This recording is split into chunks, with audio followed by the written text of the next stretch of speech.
el gran honor de poder presentar a nuestro siguiente ponente, el doctor Francisco Arancibia Hernández. Él es médico especialista en medicina interna de Chile, ¿no? Con especialización en enfermedades respiratorias por la Universidad de Chile.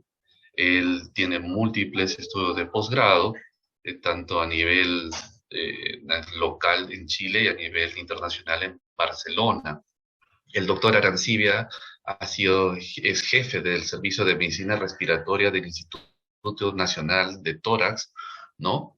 Aparte, ha sido también past president de la Sociedad Chilena de Medicina Intensiva, es expresidente también de la Sociedad Chilena de Enfermedades Respiratorias, ha sido también expresidente también de la Sociedad Chilena ex vicepresidente de la Sociedad Chilena de Enfermedades Respiratorias, y es editor de la Revista Chilena de Medicina Intensiva. El doctor Arancibia, quizás para algunos que están fuera del ambiente de cuidado intensivo no lo conozcan, pero para los que estamos dentro del ámbito de la medicina crítica, medicina de cuidado intensivo, pues es un referente a nivel de Latinoamérica, ¿no? El doctor ha escrito múltiples artículos y varios libros de la especialidad, ¿no? Para mí es un honor poder darle pase también al doctor Arancibia, quien nos va a hablar a continuación sobre el tema manifestaciones clínicas de COVID-19, ¿no? Tanto leve, moderado, a grave. Doctor Arancibia, buenos días. Hola, muy buenos días. Agradezco mucho la invitación para este curso de actualización de infecciones por SARS-CoV-2. Para mí es un gusto estar con ustedes. Vamos a dar inicio, ¿no es cierto?, a esta exposición que se llama Manifestaciones clínicas leves, moderadas, graves de COVID-19.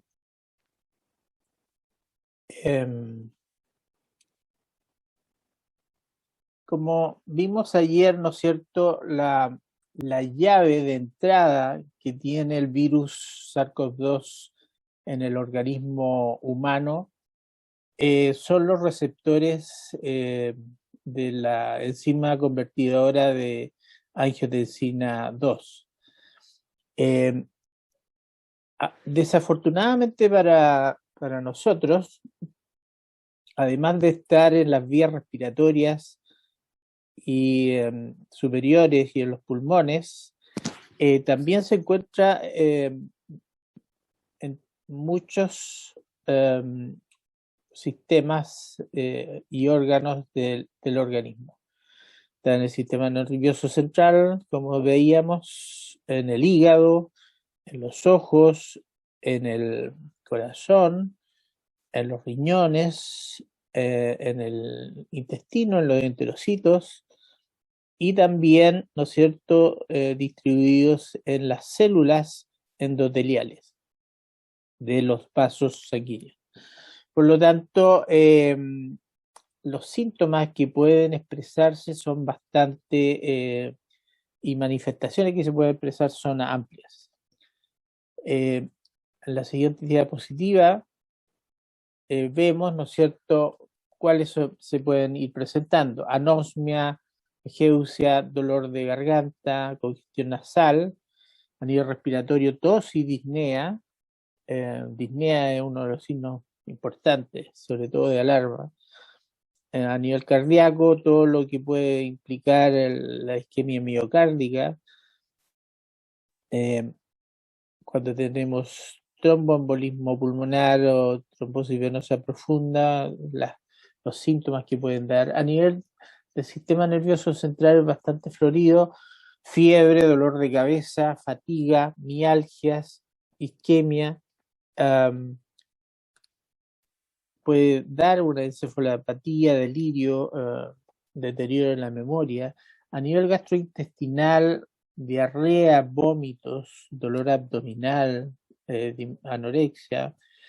A nivel endocrino tenemos, ¿no es cierto?, expresión que hay descompensación de la diabetes con hiperglicemia. Hemos visto muchos pacientes que hacen cetoacidosis de difícil manejo. Y a nivel de la piel hay una serie de lesiones que se pueden presentar, que podemos ver a continuación y que la verdad es que yo no la he visto en todos los pacientes que hemos visto en mi hospital, pero se describen en serie de casos y este trabajo juntó una serie de casuísticas que no van más allá de 72 casos totales. Y las manifestaciones más frecuentes cutáneas son las que vemos acá: un exantema maculopapular, morbiliforme, como el que vemos en la primera radiografía, una erupción papulovesicular, como vemos en la segunda imagen, urticaria, pápulas dolorosas rojo-púrpura, lívidos reticulares o petequias, como las que vemos eh, en esta última imagen. La mayoría de las lesiones están localizadas en el tronco, un 66,7%, y desaparecen dentro de los 10 días de presentar el cuadro. Hay un porcentaje que es como el 10% que puede presentarse antes de que se inicien los síntomas habituales del COVID-19. Como decíamos, el COVID-19 tiene un espectro amplio de la enfermedad. Tenemos síntomas respiratorios altos, que ya los mencionamos, ¿no es cierto? Fiebre, congestión nasal, dolor de garganta, síntomas gastrointestinales como diarrea, náuseas, vómitos, síntomas flu-like, gripales, ¿no es cierto? Fatiga, mialgia, dolor de cabeza, y se pueden dar en distintas combinaciones. Estos síntomas, ¿no es cierto?, deberían después ser síntomas como para de neumonía, con todo lo que eso implica, llegando, ¿no es cierto?, a la falla respiratoria de estrés, en algunos casos muertes.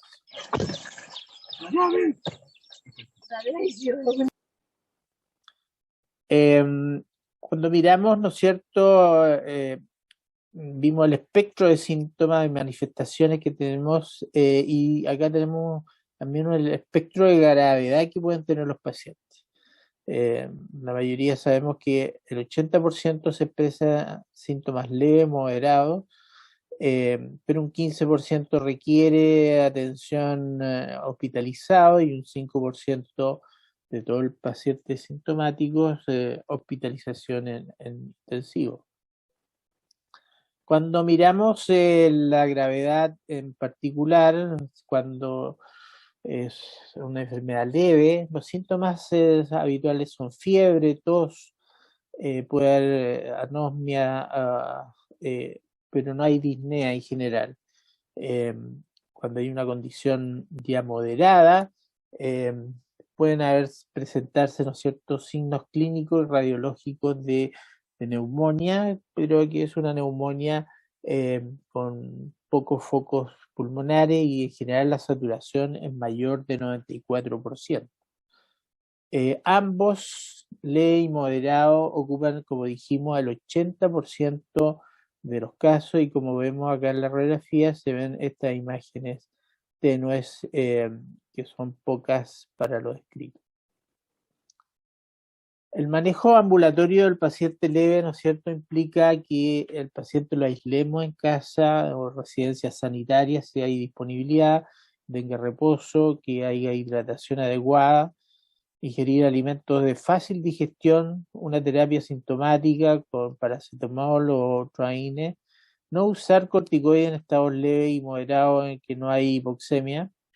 En general, estos pacientes, los síntomas y manifestaciones de la enfermedad leve se recuperan en casa y no requieren ninguna otra medida. Los pacientes con COVID moderado deben ser monitorizados de su disnea, de su polimnea, idealmente si es disponible de la saturación de oxígeno. Sabemos que también tenemos que seguir estrechamente a aquellos pacientes que tienen factores de riesgo, porque estos pueden tener necesidad de hospitalización frecuente. Recordemos que los síntomas, sobre todo la disnea, que es un importante síntoma, se puede producir después de una semana de transcurrida la enfermedad, de comenzar los síntomas de la enfermedad, o incluso más tarde.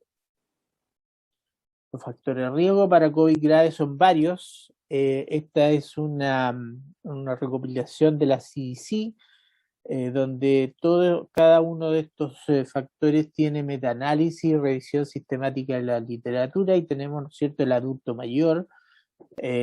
Claramente estos pacientes son más frágiles, tienen una inmunosenescencia, y se ha demostrado, ¿no es cierto?, que este es un grupo muy frágil. Asma bronquial, cáncer, enfermedades cerebrovasculares, EPOC, enfermedad renal crónica, diabetes. Ha sido muy frecuente tener muchos pacientes diabéticos hospitalizados, enfermedad cardiovascular, hipertensión, trasplante de órganos sólidos, células madre sanguíneas, obesidad, fumadores actuales y pasados, embarazo y puérpera reciente, un grupo muy sensible, y los pacientes con enfermedad hepática. Todos hay que tener estrecha vigilancia de estos pacientes, inicialmente si están ambulatorios. Una cosa importante es la monitorización de la saturación de oxígeno, y esto, por lo que hemos dicho anteriormente, pero también, aunque es un recurso que no lo dispone todo el mundo, pero si se dispone hay que utilizarlo. Esto viene a colación, ¿no es cierto?, de que hemos encontrado y se ha publicado varios artículos sobre la hipoxemia silenciosa, o mal llamada hipoxemia feliz. Y son pacientes COVID-19 que están en su casa, y que pueden llegar a consultar a urgencia, o si tienen saturómetro y se miden la saturación, y están con hipoxemia, están con saturaciones de 85, 80, incluso hemos tenido de 70%, pero no tienen disnea ni tienen polipnea, lo que parece paradójico. La hipótesis sobre por qué se produce esto, ¿no es cierto?, van desde vasoconstricción pulmonar hipóxica alterada, ¿no es cierto?, microtrombos en la vasculatura pulmonar, desregulación, ventilación, perfusión, y otra explicación es que también hay receptores de AC2 a nivel del cuerpo carotídeo, que es un quimiorreceptor que detecta el oxígeno, y al estar bloqueado podría tener, ¿no es cierto?, una desensibilización para y gatillar lo que es los síntomas de disnea y polipnea. Pero la verdad es que todavía no está claro cuál es la causa. ¿Cuándo acudir a urgencia de estos pacientes, no es cierto?, si tiene disnea? Si el paciente tiene disnea, si la frecuencia respiratoria es más de 20 por minuto, si satura menor de 94%, son datos importantes. La OMS ha puesto menos de 90, pero la verdad es que 94 en una persona joven ya tiene una hipoxemia a lo menos relativa, por cuando calculamos, ¿no es cierto?, la PO2 que le corresponde con esa saturación. Confusión o compromiso de conciencia, dolor torácico, incapacidad de ingerir líquidos por vía oral, cianosis, si hay incremento de la fiebre o recurrencia de esta, y sobre todo si hay descompensación de las comorbilidades, tienen que concurrir a urgencia para su evaluación. Tenemos que recordar, ¿no es cierto?, que este es un reporte de la OMS cuando hizo la misión China el año 2020 para coronavirus. Ahí se obtuvieron, ¿no es cierto?, los datos del porcentaje leve, moderado, severo y crítico, pero lo que muestra aquí, y sobre todo en flechas rojas, es que estos pacientes que normalmente leve y moderado van a una recuperación, la mayoría, hay un porcentaje de pacientes que cambia de carril y pasa a situaciones severas o críticas, y hay un porcentaje obviamente que fallece.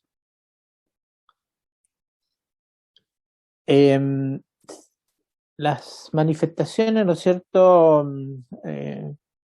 que tienen los pacientes ya más graves o críticos que están hospitalizados, lo vemos a nivel de radiografías, ¿no es cierto?, que hay infiltrado mayor del 50%, una saturación ya menor del 94%, como decíamos, y pacientes críticos, sin duda, hay falla respiratoria de otros órganos y las manifestaciones están en relación a a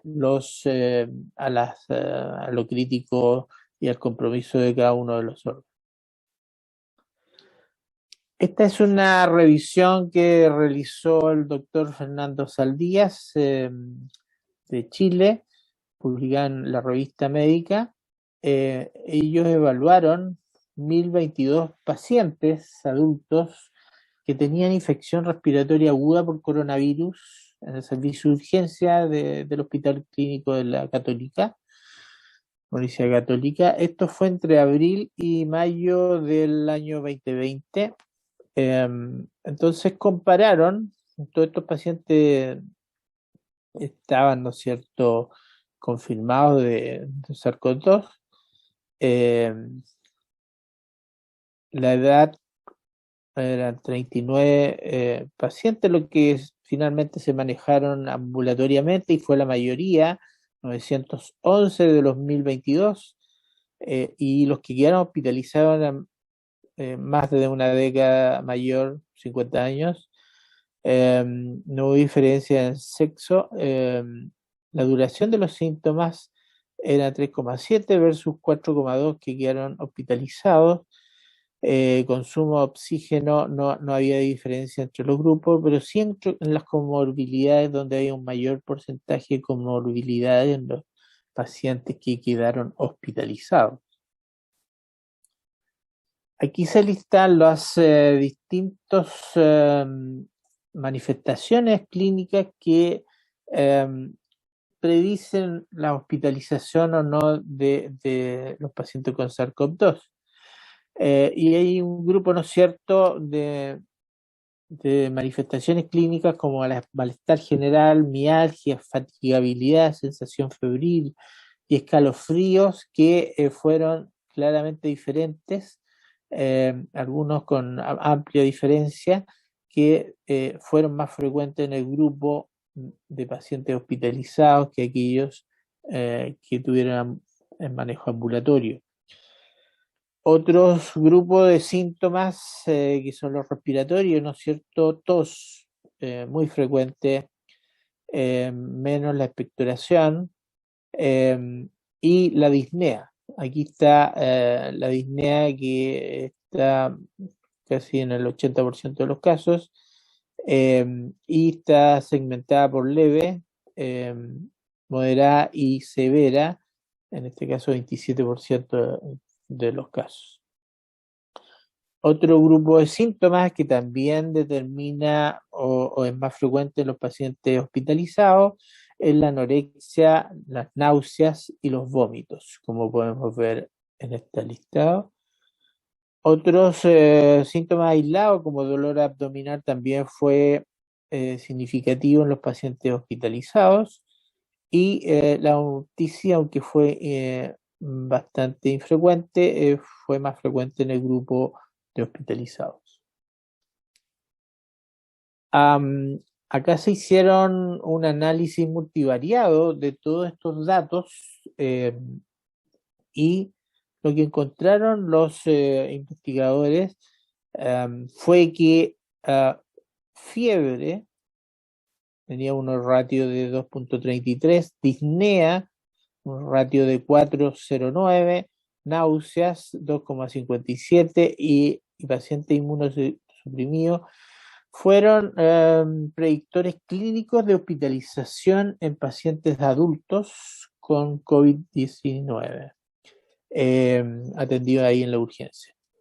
Esos fueron el grupo claramente que fueron predictores clínicos importantes.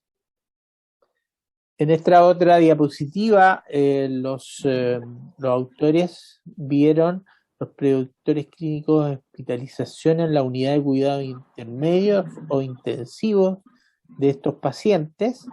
Este es un análisis multivariado también, y ellos encontraron que los escalofríos, bueno, encontraron varias cosas, la edad, por supuesto, pero con un ratio de 1,05, escalofríos con 3,23 de ratio, congestión nasal tenía un efecto contrario, es decir, no era predictor de hospitalización en las unidades de cuidados críticos. Disnea, 5,98, importante, la hipertensión arterial e inmunosupresor como comorbilidades también eran factores predictores clínicos de hospitalización. En la siguiente diapositiva se analiza los predictores clínicos de conexión a ventilación mecánica y de estos pacientes, ¿no es cierto? La edad fue con un ratio de 1,06, sexo masculino de 8,42 y la disnea. La disnea es la que tiene el mayor predictor clínico con 16,5 de ratio. Aquí quiero mostrarle una estadística, ¿no es cierto?, de ECMOCAR. Nosotros estamos participando en una iniciativa australiana de Reino Unido, que están agrupados en el ECMOCAR y que no es que se recopilen datos solo de pacientes ECMO, sino también de pacientes que están en UCI, están en ventilación mecánica, que es el grupo más importante. En esta recopilación habían hasta ese momento, que fue a fines del año pasado, 3.856 pacientes total, actualmente llegan alrededor de 8.000, y los síntomas más frecuentes, como pueden ver en la diapositiva, fueron disnea, fiebre y tos. Le siguen, ¿no es cierto?, los malestares generales, las mialgias, son los 5 síntomas más frecuentes que se pueden presentar: dolor de garganta, diarrea, cefalea, vómitos, anorexia son menos frecuentes, alrededor de un sexto de las frecuencias. Dolor torácico, poco más del 10%, confusión,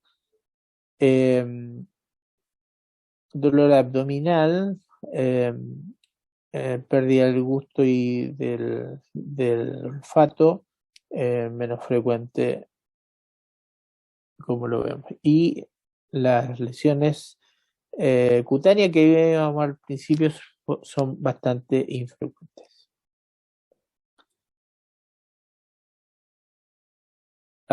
Cuando se agrupan los top 10 de síntomas, ¿no es cierto?, vemos acá que el top 10 son, ¿no es cierto?, fiebre, disnea, tos, malestar general, y se agrega otro síntoma. Pero este es el grupo mayor de síntomas de los pacientes que ingresan a una UCI.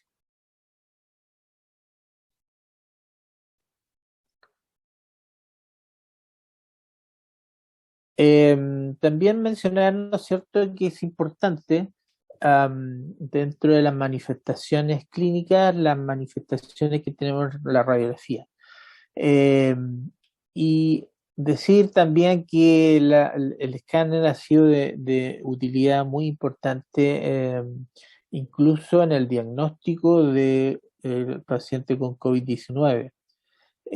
Acá tenemos, ¿no es cierto?, dos escáneres que nos muestran las imágenes bastante características de los pacientes que tienen COVID-19. Y cuando esto se ha comparado con la PCR, se ha encontrado que es superior incluso en el diagnóstico. la sensibilidad para el diagnóstico COVID-19 con escáner va entre 98 y 97%, y esto en varios trabajos se ha repetido este número, comparado con la PCR para COVID, que alcanza los mejores registros 83%, pero lo habitual es que tenga un rendimiento del 71%, y esto es estadísticamente significativo. Por tanto, es un elemento importante utilizar, si está disponible. Características de estas imágenes, hay varios aspectos, ¿no es cierto? Distribución, la cantidad, la forma, la densidad y los signos concomitantes que pueden haber en el escáner. Con respecto a la distribución, ¿no es cierto? Principalmente la distribución es subpleural. Las imágenes están pegadas a la pleura y también a lo largo de los haces vasculares bronquiales, eje broncovascular que se llama habitualmente. Con respecto a la cantidad, a menudo más de 3 lesiones, y ocasionalmente tuvimos un caso de una enfermera que tenía una imagen que no pasaba, y las PCR eran frecuentemente negativas, y a las 2 semanas una tercera PCR fue positiva y se confirmó el diagnóstico. Formas, la forma irregular, de bloques grandes o pequeños también, nodular, abultado, a veces tiene forma de panal o rejilla, o de cordón, tiene distintas formas. Con respecto a la densidad, en su mayoría irregular, con un patrón en pavimento loco, crazy pacing, mezclado con opacidad en vidrio esmerilado y engrosamiento de los tabiques interlobulillares, consolidación y engrosamiento de la pared bronquial también podemos visualizar en los escáneres. Otros signos que pueden estar adicionales, como son el broncograma aéreo, puede haber derrame pleural, aunque es raro, y puede haber un aumento del tamaño de los ganglios linfáticos mediastínicos también. Quiero mostrarles aquí el caso clínico de un paciente, ¿no es cierto? 33 años, uno de nuestros residentes de la UTI. Inició un cuadro de mialgia, fiebre, compromiso general. Bueno, le dijimos, ándate a tu casa y hazte una PCR. Esta fue negativa. El paciente a los 5 días continuaba con su fiebre y compromiso del estado general. Se agregó tos. Y cuando lo examinamos, crevidad en la base izquierda. Está saturando bien, 97%, así que le pedimos un escáner. Este es el escáner que se hizo este muchacho, ¿no es cierto? Y tiene estos infiltrados subpleurales. Aquí tiene varios y una un poco más condensante en el lóbulo inferior izquierdo. Así que se indicó manejo en su casa y se considera un COVID positivo con el manejo respectivo, que en este caso solo eran medidas generales y monitorización. El caso 2 es más crítico, un hombre de 75 años, diabético, hipertenso, con revascularización coronaria, le hicieron 3 bypass recientemente, como hacían 15 días aproximadamente. Esta es la radiografía post cirugía. Y durante la hospitalización se contagia con COVID-19 con otro paciente que hubo un brote ahí en una sala, y evoluciona progresivamente con disnea, cae la oxigenación progresivamente, requirió naricera, máscara de multivent, después CINAF y finalmente no invasiva. En esto, en menos de 24 horas, llegó una PAFI de 118, así que se subió a la UCI y se intubó y se invadió para su manejo. Y cuando le hicimos el escáner, este era su escáner extenso, compromiso bilateral, y una zona de crazy pacy, y bueno, está muy grave.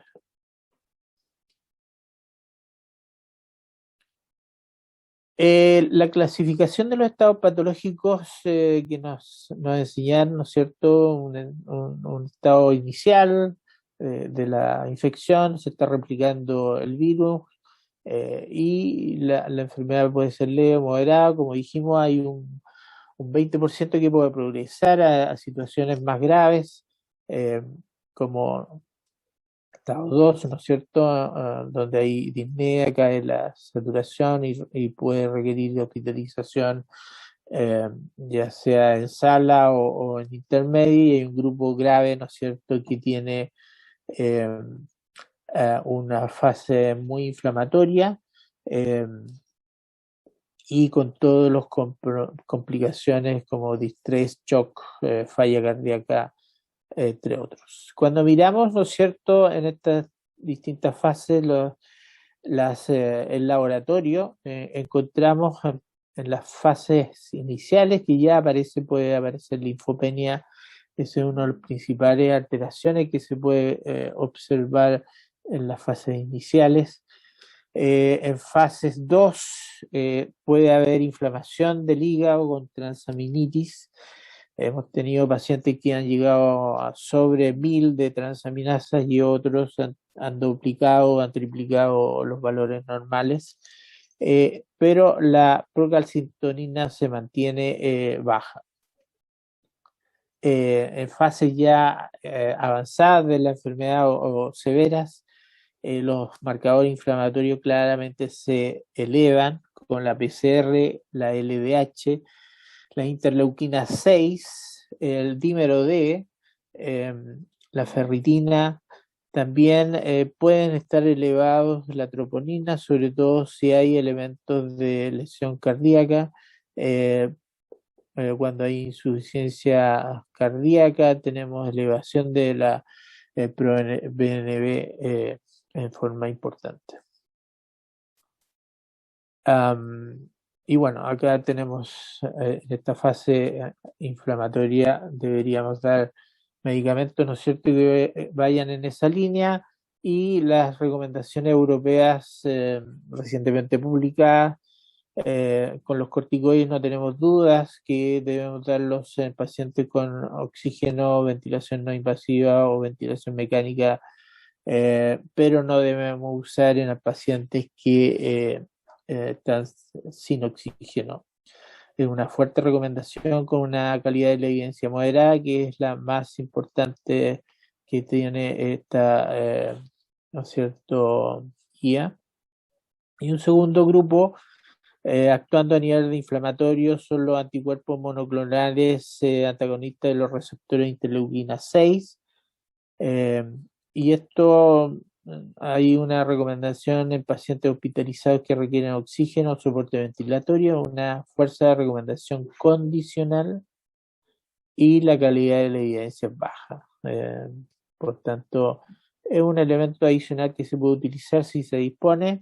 Recientemente la OMS ha sacado una alerta en julio que recomienda usar en conjunto con los corticoides anticuerpos monoclonales antagonistas de los receptores interleuquina 6 en conjunto.